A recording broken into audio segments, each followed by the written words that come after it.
KHOU 11 starts right now with a breaking news alert. Good afternoon, I'm Sherman Chow. We continue to follow the latest developments in the deadly Hill Country flooding. Governor Greg Abbott addressing folks now. Let's listen in. I let her know that I first came to the store about 21 years ago. Been to this store every year for many years. I've seen these little campers since they were just a little bit bigger than toddlers, young kids. I've seen them grow and mature into beautiful young men and women. Nothing is as heart-wrenching as hearing the stories of what the girls around here, especially the girls at Camp Mystic, went through. To see where they lived in one moment, where they disappeared the next moment, and were gone forever a few moments after that.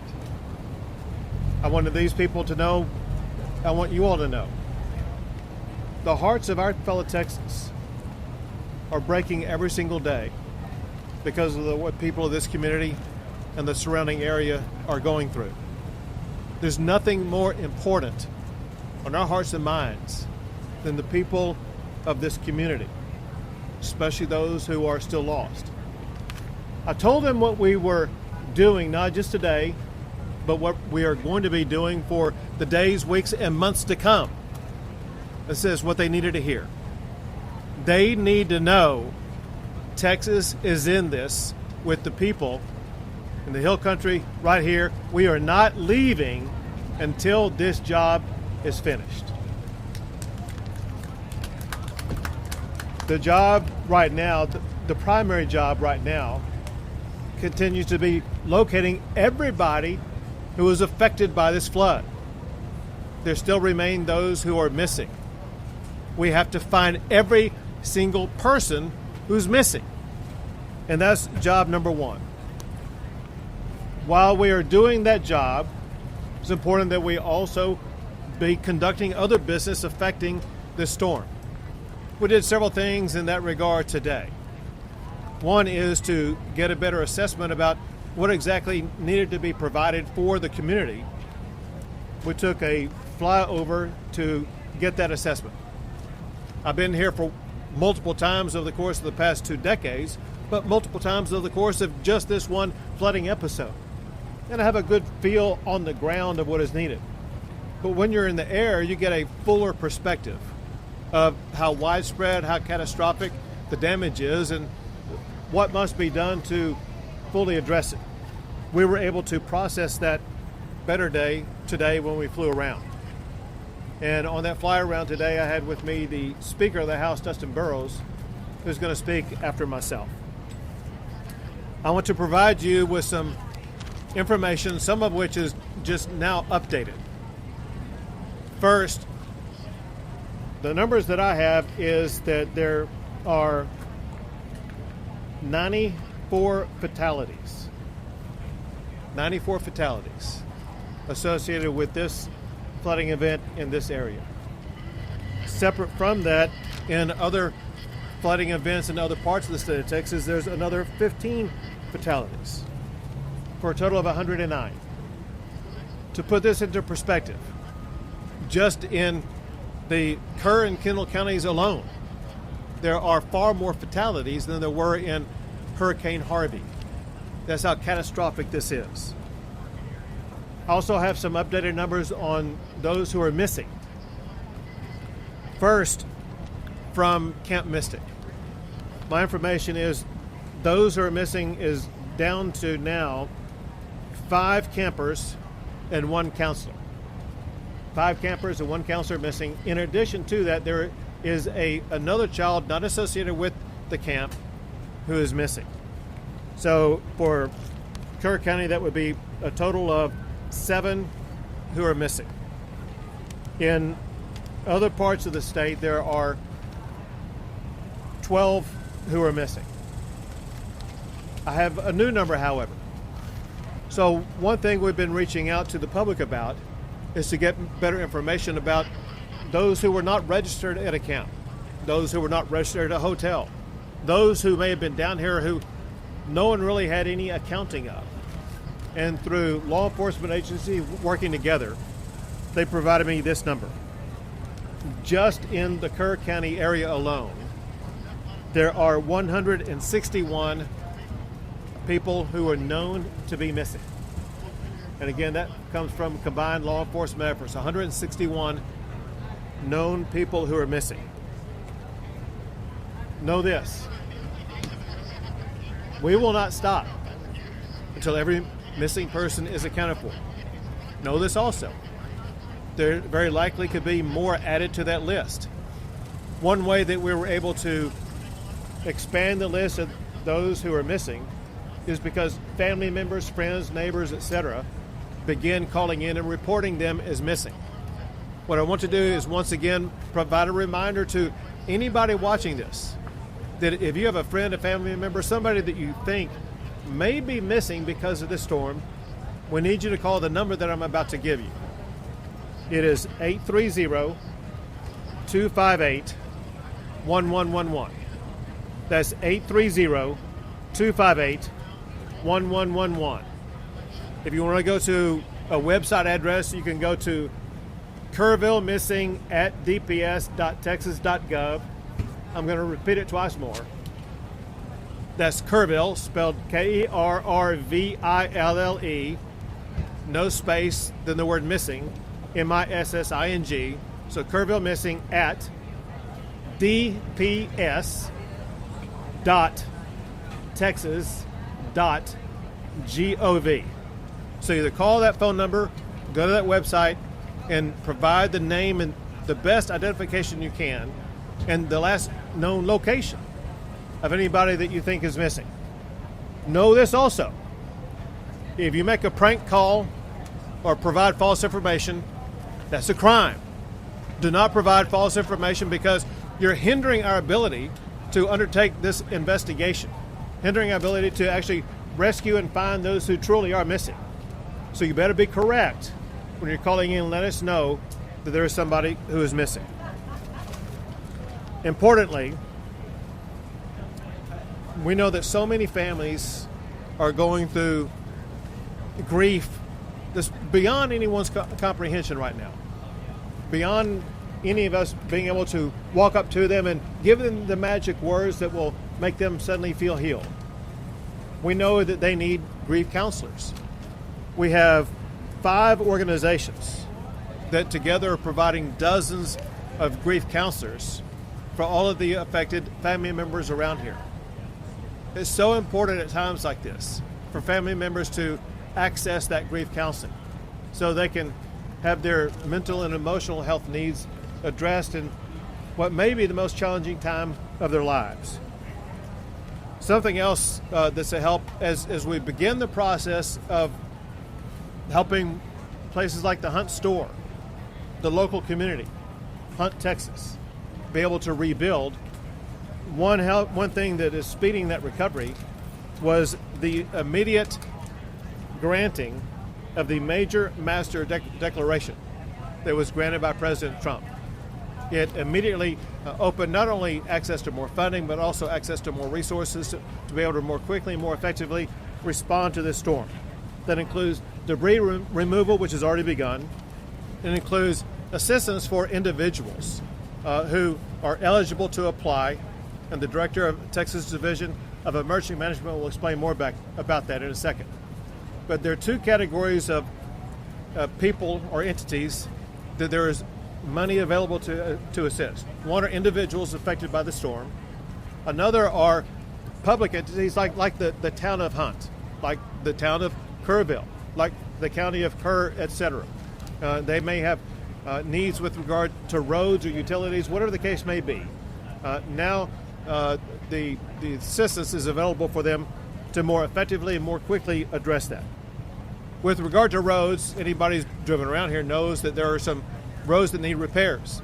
The Texas Department of Public Safety is working 24/7 to make sure they're going to be getting these roads repaired and passable as quickly as possible. Going back to President Trump, he and I spoke again this morning, and he could not stop talking about how sad he was for all the little girls who've lost their life. He recounted his own understanding of what happened with what was really a tsunami wave of wall of water that swept too many of them away. And he cares a lot about those young ladies. And he wants to step up and make sure that any need that we have here in Texas is going to be met very quickly. And he's already done that by helping to provide the quick assistance by sending down Secretary Kristi Noem, who, listen, I've been dealing with events like this for 10 years. Never have I seen someone respond as quickly and as effectively as what Secretary Noem did. Also, while coming over here, I received this text from Secretary Kennedy. It says the following. It says, Governor Abbott, it's Secretary Robert Kennedy. It says, we are set to declare a public health emergency for the Texas Hill Country flash floods. This will make it easier for healthcare and mental health providers from out of state to help both by traveling to the area and by telemedicine. Please let us know where we can be most helpful, which I will let him know. But I just wanted you to know about that new update. Now I would like to turn things over to the Speaker of the Texas House, Dustin Burrows.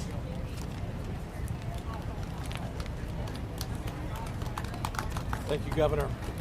First, to the members of the community and to all of those who've been impacted, the survivors, those who've lost loved ones, I know there's not any adequate words any of us can express to share our care and concern. But I want to promise you, every person in this state, every tip of it, we have held you in our thoughts, in our prayers, and we will continue to do so as you go through this. And you take care of what I know all Texans can endure. I had the opportunity to fly with Governor Abbott today over the damaged area. It is hard to comprehend the amount of water that came through in such a short period of time. It is unimaginable what the victims and survivors went through as they were faced with that, and we heard the stories about that. And looking at the debris and looking at the problems and all of the damage that's been done, I know there's a long road to recovery. But through that, we saw some silver linings. We saw Texas flags being flown proudly because we know people of this state are resilient. We saw people from all over the state coming together and working and volunteering and trying to begin helping rebuild and continuing with the search and recovery efforts. I have had members of the Texas House from all over the state looking for ways to help. You have a great local representative with West Verdell, but I promise you, every Texan, all 150 members of the Texas House have been looking for ways to help, whether it's helping to raise money or wanting to do things. They are committed to it. I want to thank Governor Abbott for saying that we will address these issues in a special session in 2 weeks. And I want to assure you, the Texas House will be organized, we will be ready, and we stand willing and able to listen to the community and experts and do all that we can to help address it from this perspective. So thank you all very much for the opportunity. I'll turn over the microphone.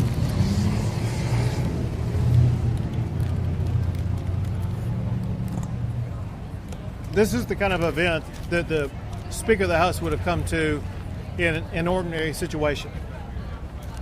When you consider the fact that we're going to start a special session 2 Mondays from now, a special session that will have at the top of its agenda helping communities like in Kerr County, Kendall County, as well as in Central Texas and the Big Country, all areas affected by the floods of the past week.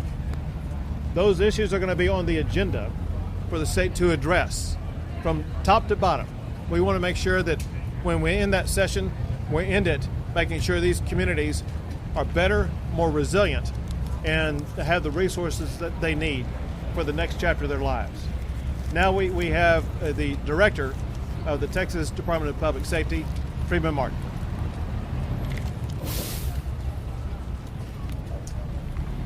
Governor, thank you. The governor said it. We have 109 fatalities and 161 missing. Every asset and resource that the Department of Public Safety has is being used on this response. We have 258 people just from DPS assigned here in Kerrville. They're from the Highway Patrol, the Tactical Marine Unit, Criminal Investigators, Texas Rangers, SWAT, IOD and ICT, and Victim Services. And you ask, well, what do all these do? Everybody does something different. Everybody understands search and rescue. When the governor mentioned 161 missing, the city of Kerrville stood up a line that if you can't get a hold of a loved one, if they're missing in the Kerrville area, call this number. That number grew to several hundred. These analysts worked with Kerr County Sheriff's Department and the Kerrville Police Department to narrow that down. People that have been identified as deceased, people who have been found alive, deconflicted numbers that have been reported twice, and we are still down to 161 missing. All I can tell you is there's nothing to celebrate about how well we've done this far, but there's a lot of work to be done. And we're thankful that the speaker standing behind us and the governor, the Texas legislature has funded us, and we're properly staffed and equipped to respond to this. Just this last session, a few weeks ago, we were given 6 replacement helicopters and 1 fixed wing. That is exactly what we use to respond to these. I'll tell you another thing, we have plenty of resources, but at the same time, we're not turning down one resource until we recover every last person on this list of 161. So we have FBI, DEA, HSI, the United States Border Patrol, the United States Coast Guard, everybody working together under a unified command, and we won't stop until we finish. A couple of things. Right now in Burnett County, we have 3 Zodiac boats and 26 DPS personnel from the Tactical Marine Unit and the Texas Highway Patrol continuing searching. I'm in constant communication with the Travis County Sheriff, Sally Hernandez. They are helping us at the medical examiner's office, and at the same time, they have as many as 10 people that are missing from Travis County. As we pulled in the parking lot, I got off the phone with the sheriff from Williamson County. They just recovered their last victim. They had 3 people that were swept away, and just minutes ago, they recovered their last victim in Williamson County.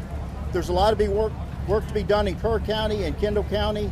We will continue to grow this and add additional agencies as we go forward, but the governor's right, we won't stop until every last body is recovered, alive or not. So thank you very much. Thank you, Governor. Thank you.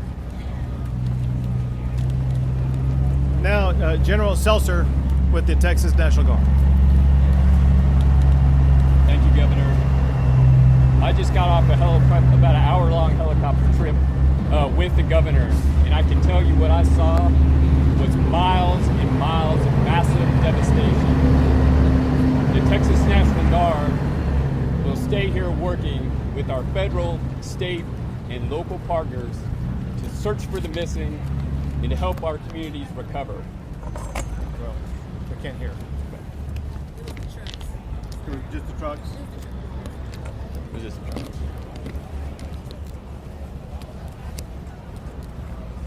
We will continue using assets such as search crews on the ground, high-profile military vehicles, Black Hawk helicopters with rescue hoists, and heavy Chinook helicopters in order to conduct search and rescue, evacuation, and to insert critical safety teams into austere areas to help life-saving.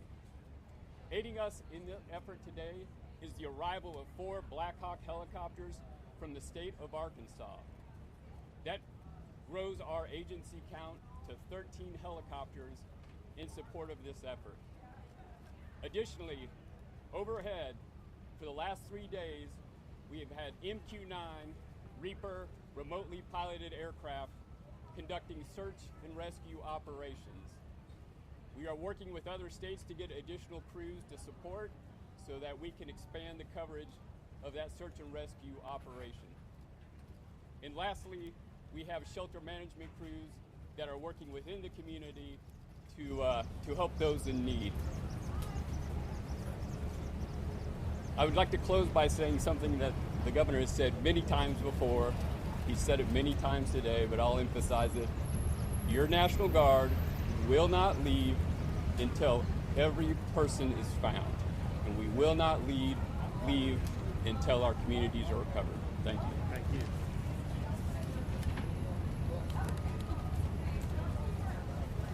General Seltzer rightfully mentioned and thanks the state of Arkansas for helping out with those Blackhawks as well as other resources. I jotted down from memory what I think is every state that I know has either provided help or offered it or is on its way. I say that I'm hoping I'm not leaving anybody out.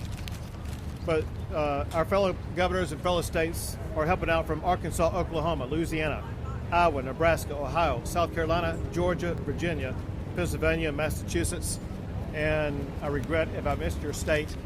I'll try to come back to it here in a second. But next is Chief Nim Kidd with the Texas Division of Emergency Management. Thank you, Governor. I want to start by thanking all of you for standing out here in this heat and experiencing a little bit of what the volunteers and first responders are dealing with around the clock as we continue our search. We have 4 priorities. They are the continuation of the search. They are debris cleanup and removal. They are supporting individual assistance programs and public assistance programs. I'm going to dive into some of the details of those. We continue our search operations not just here in Kerr County, but in the other 5 counties where we have people that are reported missing.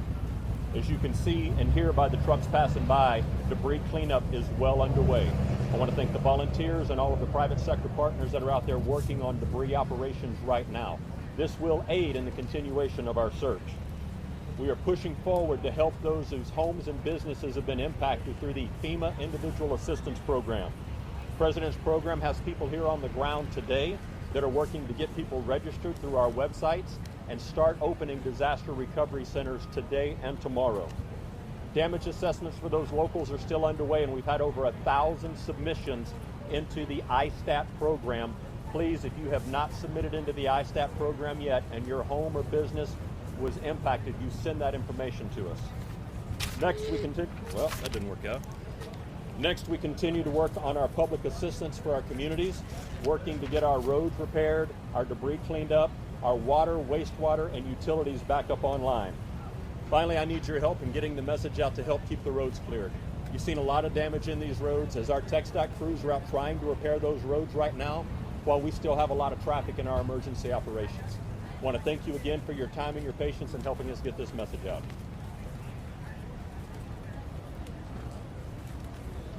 Thank you, Chief. Yesterday, I met with families at Camp Mystic. I made a commitment to them. The day before, I met with residents of Kerrville. Today, I met with residents of Hunt. I made a promise to all of them. Texas will not stop until we finish the job. We will not stop until we identify, recover every single body. We'll not stop until every road is rebuilt, every inch of debris is removed. We'll not stop because we are a state that cares about our people, cares about our communities, and we'll be with them every step of the way. We'll take a few questions. Governor, right here, Uvalde happened. Said that they didn't receive any emergency alerts on their phones. Are you going to have that conversation with the city manager?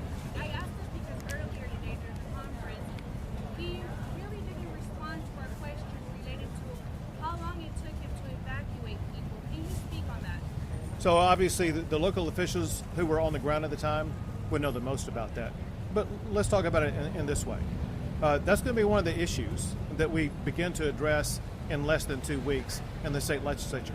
We're going to address every aspect of this storm to make sure that we're going to have in place the systems that are needed to prevent deadly flooding events like this in the future. Governor, when Uvalde happened, Governor, you led an investigation. Are you going to ask for investigation in this case? So we said when Harvey happened? No, Uvalde. Oh, Uvalde happened. Yeah. And it was gross negligence back then. Now this happened and the death toll is enormous. Are you going to ask for investigation? Who is to blame here, Governor? Right. So I'm going to talk about two different things. The first part of your question, and that is an investigation. KHOU 11 starts right now with a breaking news alert. And this late update, more than 100 lives lost in the Texas Hill Country flooding, and more than 30 of those victims are children. And we just learned moments ago more than 160 are still missing. Crews from around the state searching dozens of miles for any signs of life or closure for families desperately waiting for news. It's very tragic whenever you see human life, but to see child and that loss of life is extremely tragic. I can assure you we will not stop until this mission is complete. Right now at 4, live Every team. square inch of our state cares about football. You could be in Hunt, Texas, Huntsville, Texas, Houston, Texas, any size community, they care about football. High school, Friday night lights, college football, or pro. And know this, every football team makes mistakes. The losing teams are the ones that try to point out who's to blame. The championship teams are the ones that say, don't worry about it, man, we got this. We're going to make sure that we go score again, that we're going to win this game. The way winners talk is not to point fingers. They talk about solutions. What Texas is all about is solutions. In fact, I want to read you something that I received last night that's worth emphasizing to put this in context.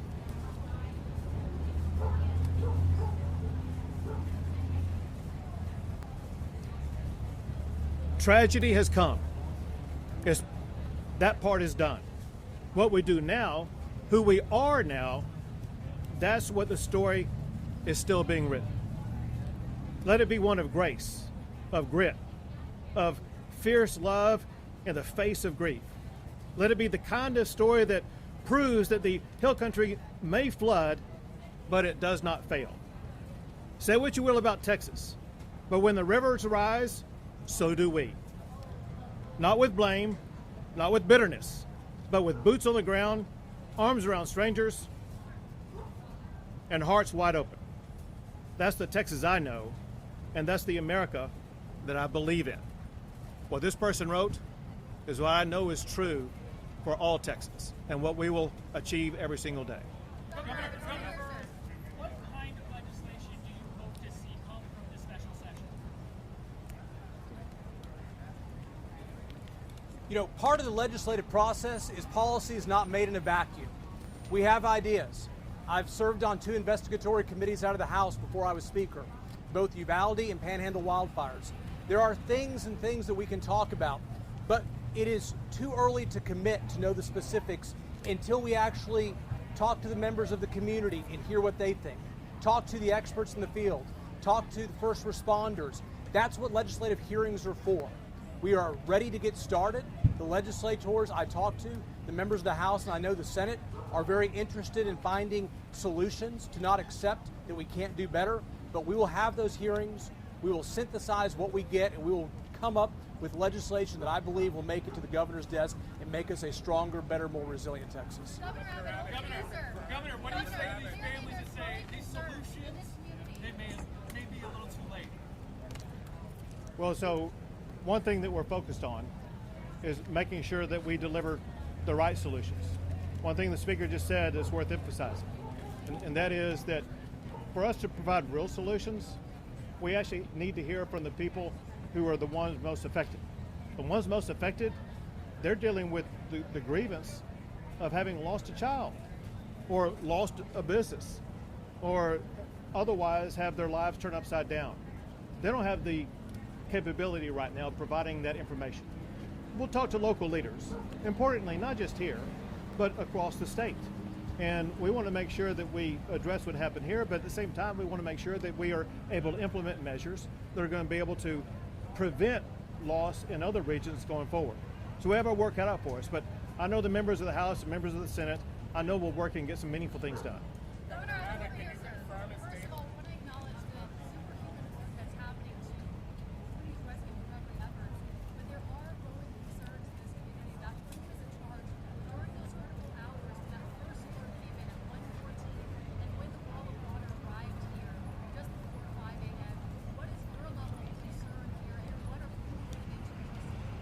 So again, my focus isn't on trying to say, oh, you did wrong or you should have done better there. My job is to bring Texas and Texans together and make sure that we immediately start delivering on solutions. You talk about the heroic effort, and no one has seen the level of response as what Texas has provided over the past 4 days or so. And we continue to maintain that response here while also going to the state capitol and working on around-the-clock responses there to make sure that we do deliver real solutions for these people sitting right behind you. Governor Abbott, can you confirm that state and local officials received the first warning at 1:14 a.m.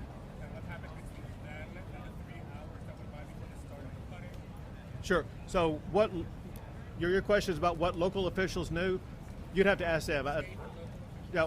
What the state was aware of, the state was aware that there was a possible serious flooding event days in advance, and we pre-positioned assets and resources and personnel.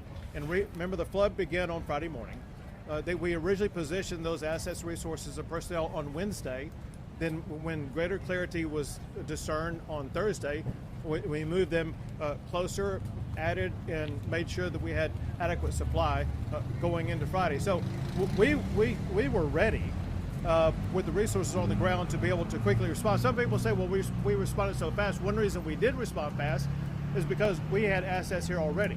That said, we didn't know the magnitude of the storm. We knew that there was a flash flood warning. And if you heard a flash flood warning, no one would know that would be a 30-foot high tsunami wall of water, I don't think. But all I can tell you is the information we had, the state had, and that we acted on, was information that catalyzed us to begin putting assets and resources in place 2 days before the event happened. We've got 2 more folks. I'm local. Yep.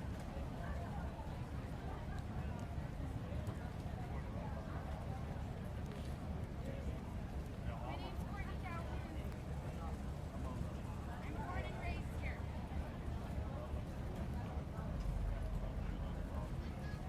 We were not prepared.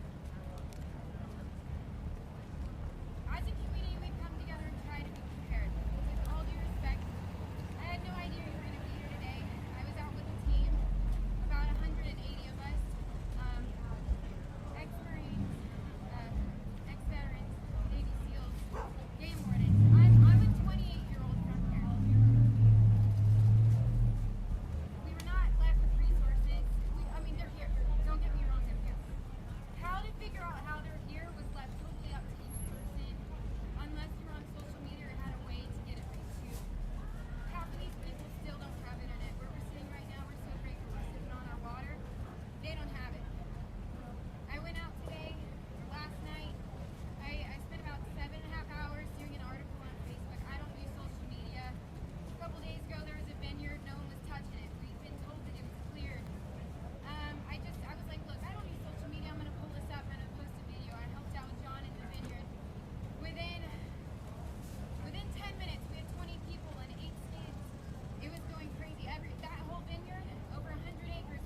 Well, so if I could say this.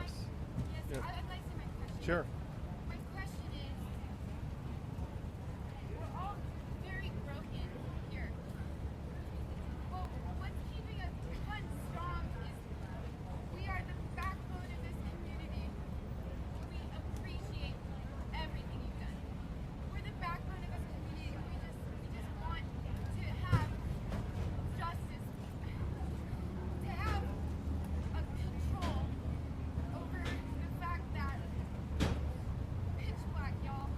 You're in the middle of nowhere, no Wi-Fi. I'm sorry, no Wi-Fi, no resources. It's camp. You don't have cell service. Pitch black, and we have no control. And part of our healing, part of our recovery, is to stay strong and get that control. And with your help, we really, really want it. We appreciate y'all, but Well, can we establish someone? Yep. Well, It could be me. It could be anyone. I'm gonna connect you with someone. Yeah. So Someone in control who can facilitate and speak for the people, who isn't in politics, who isn't law enforcement, and just someone to say, hey, look, I'm going to represent these people, please, and we're going to work side by side. We're all trying to get these Right. bodies. We love this community. And we can do it together. I got the person for you. I'm going to give you her name, her number, let you connect with her. But let me say this. Yes, sir. People talk about how strong Texas is. Sorry. People talk about how strong Texas is. Yes, sir. It's because of people like you. People who don't wait around All of us, for sir. orders and instructions. Yeah, and this, so like not just you, but like you. We saw the exact same response in Hurricane Harvey. People didn't wait for a boss to tell them what to do. There was no time clock to check in or check out. They said they're getting out their own canoe, their own kayak, and they're going to start helping neighbors before the sun rose up until after the sun set. Yes, sir. But all I wanted to let you know is the spirit that lies within your heart. And use the word blood in your bloodstream. You have in your blood what Texas is all about. And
Two more questions. Quick follow-up. At what point Let was me- the state let me see in it. contact with the county ahead of this flooding here, sir? Nim could best answer that. Nim, when Chief, we know that resources were deployed ahead of this the flooding. At what point was the state in contact with your county? Wednesday and Thursday before the Friday morning. Why was evacuation? I can't answer the whys. I'm not going to answer the whys. You asked when we were in contact. We started having calls and messages on Wednesday from an area of I-35, out I-10, all the way to where it touches I-20, all the way back over to where I-20 touches I-35 again. That is a large chunk of Texas that was anywhere in the potential area of where this kind of rain could have fallen. It picked this spot right here. All right. One more question. Go ahead. Yep. And so I just heard that moments ago. The man who's in charge of that assistance is Chief Nimkid. She wants to know how long does it take to get assistance? How long does it take to get assistance? So the disaster recovery centers will be published in the morning of those locations. They can go to those locations and start getting aid. There are plenty of volunteers that are out there ready to offer aid right now, in addition to the federal assistance. So you're saying that those centers will be open tomorrow morning? Yes, sir. Where? Soft. We have the addresses. I need to confirm them, and then we'll put them out. They will be publicized. They will be publicized. Yes, ma'am. Thank you all. Thanks, everyone.